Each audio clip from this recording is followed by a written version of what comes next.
Joining us now, someone who knows the debate stage well, who threw his support behind Joe Biden, former candidate and CNN political commentator Andrew Yang. Andrew, how do you think the coronavirus is going to impact the dynamics of tonight's debate, and also just the potential financial ramifications of what this country is about to and is going through? The coronavirus is likely to dominate a significant part of the debate because it's dominating the news, it's dominating the public's attention. It's one reason why a lot of people, I think, are going to be watching the debate tonight, because everyone's stuck at home, there are no sports. And for Bernie, it's both an incredible opportunity and a challenge. It's an opportunity because he has a very powerful critique of the healthcare system that many Americans right now agree with. And he can paint Joe as a bit of an element or a defender of the status quo that many Americans feel is not up to the challenge of the coronavirus. The issue for Bernie is that because everyone in America is so focused on our own families, our schools closing, being too aggressive is going to not serve Bernie that well. So he has to tread a balance in having a critique, but also not attacking too much, because it's going to come across negatively, since most Americans right now have bigger concerns on their minds and don't want to endorse someone who just seems like they're playing politics. One can imagine Joe Biden wanting to focus on President Trump and obviously focus on the general election. Do you see Sanders going after Joe Biden? Obviously, Sanders they differ on Medicare for all. Biden has kind of put out olive branches on various positions, trying to appeal to younger people and with some Bernie Sanders supporters. But do you see Sanders, going double barrel against Joe Biden at this stage? Well, we know exactly what Joe's going to do. Joe's going to pivot towards Trump and the general at every opportunity. And so it really is more in Bernie's hands how aggressive he wants to be in trying to paint policy contrasts. The fact is, Joe and Bernie get along. They're friends. And I think Bernie has a sense of the context of the race and is not going to want to be too aggressive while trying to drag Joe towards policy positions that are more consistent with Bernie's on healthcare, on trying to remedy income inequality, on school loans and education. I wonder what you make, the other thing that has happened just before this debate is the latest press conference involving the president and the task force. I wonder what you heard today from the White House, from the administration, and also from the Federal Reserve, just cutting interest rates. Now, cutting interest rates does very, very little for most of the Americans who are going to be suffering the most. And you just talked about them, Anderson. It's the bartenders, the hotel workers. I just passed a restaurant and it said, we are closed till further notice because of the coronavirus. So think about the chefs, the wait staff, the parking attendants. They're going to go home. And lowering interest rates does nothing for them. That's why we need to put cash directly into Americans' hands in the form of a stimulus, of a dividend or universal basic income that helps keep families able to manage this crisis, because people have been only home for a day or two. But the fact is, we could be at this for weeks or even months. It's unclear when we're going to get an all clear sign, because we don't have very good data on the infection rate or how widespread it is in our communities. Yeah. Andrew Yang, appreciate it. Thanks, Chris. Thanks. Former candidate Andrew Yang joins us now. And first, quickly, let me play you, Andrew, a moment from tonight. This is Biden questioning whether Sanders' Medicare for All plan would really be suited for the moment we're facing. With all due respect to Medicare for All, you have a single-payer system in Italy. It doesn't work there. It has nothing to do with Medicare for All. That would not solve the problem at all. We can take care of that right now by making sure that no one has to pay for treatment, period, because of the crisis. No one has to pay for whatever drugs are needed, period, because of the crisis. No one has to pay for hospitalization because of the crisis, period. That is a national emergency, and that's how it's handled. It is not working in Italy right now, and they have a single-payer system. Andrew Yang joins us. You know him as the head of the Yang Gang, also a newly minted CNN political commentator who has endorsed Joe Biden. How did you feel about your man's answer there?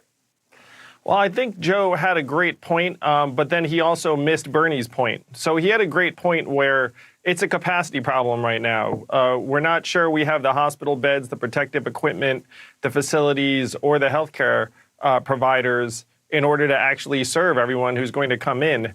And so Italy is an example where you have single-payer healthcare and they have capacity issues, and Joe was right in saying we need to build capacity. But Bernie was also right in that millions of Americans right now are completely steering clear of the healthcare system because they don't think they can pay for it. They're not even sure if they have a provider to go to. And so this is heightening anxiety around how we're going to respond to the coronavirus, where millions of Americans don't even know how they're going to go about getting tested or whether they can see a doctor. So Joe had a point, but Bernie had a point as well. Andrew, do you think that they recognize the moment they're in enough tonight? I don't think they did, honestly. And despite the fact that they both talked about the coronavirus for quite some time, but if you look at the CDC's announcement where they think that we shouldn't have gatherings of 50 plus for 8 weeks, that's 2 months. And you live in New York City, Chris, you know what closing all the restaurants and bars will mean for tens of thousands of bartenders, waitresses, parking attendants, cooks, security guards. These are not people who can go home and just sit around for weeks or months on end. We need to have a dramatic economic stimulus. And they talked about making workers whole, even as these workers are losing wages or jobs.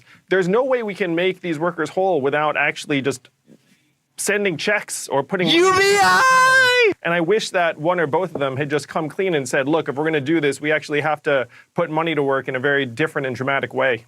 Now, what do you think it means? Let's move off the politics and just talk practicality for a second. Bernie Sanders seemed comfortable with the idea of delaying primaries, moving them back. Now, you can either see that as just an authentic answer or, yeah, it works for him. The more time he has, the better before primaries, because it's looking bad for him right now. But in terms of the process and the pressure to keep people from big groups, it is tough to argue at the same time that you should be holding primaries on one level, is it not? It is really hard. I mean, they had a debate to an empty room. They've canceled all rallies. And so saying that people should turn out in droves in these states and wait in lines, though I will say if you vote, the lines will probably be pretty short. So if you do show up, like it might not actually be much of a risk that way.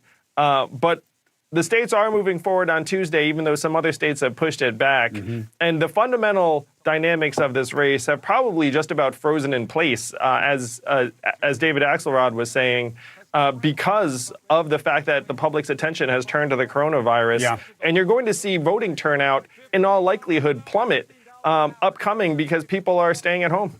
Well, especially when you have CDC guidance saying don't be in groups more than 50. And every polling place is certainly going to have more than that, except in remote counties. What's your best sense, Andrew, of whether or not one or both of these gentlemen changed their fates tonight? I think Bernie had a very strong night. He presented himself as a very steady, consistent messenger. I think Joe engaged with Bernie more than I thought he would. I thought he was going to be Trump, and just like pivot to the general as much as possible. I also think Joe really missed an opportunity to speak to young people when questioned about it. Instead, he just talked about how he was winning anyway. And I thought that was a missed opportunity. But the fact is, Bernie needed a complete transformation of the dynamic of the race tonight, and that required not just for Bernie to have a great night, which he did have, but it required Joe to do something truly self-sabotaging, which he did not do. And so I think this race is going to continue to have Joe as the prohibitive favorite.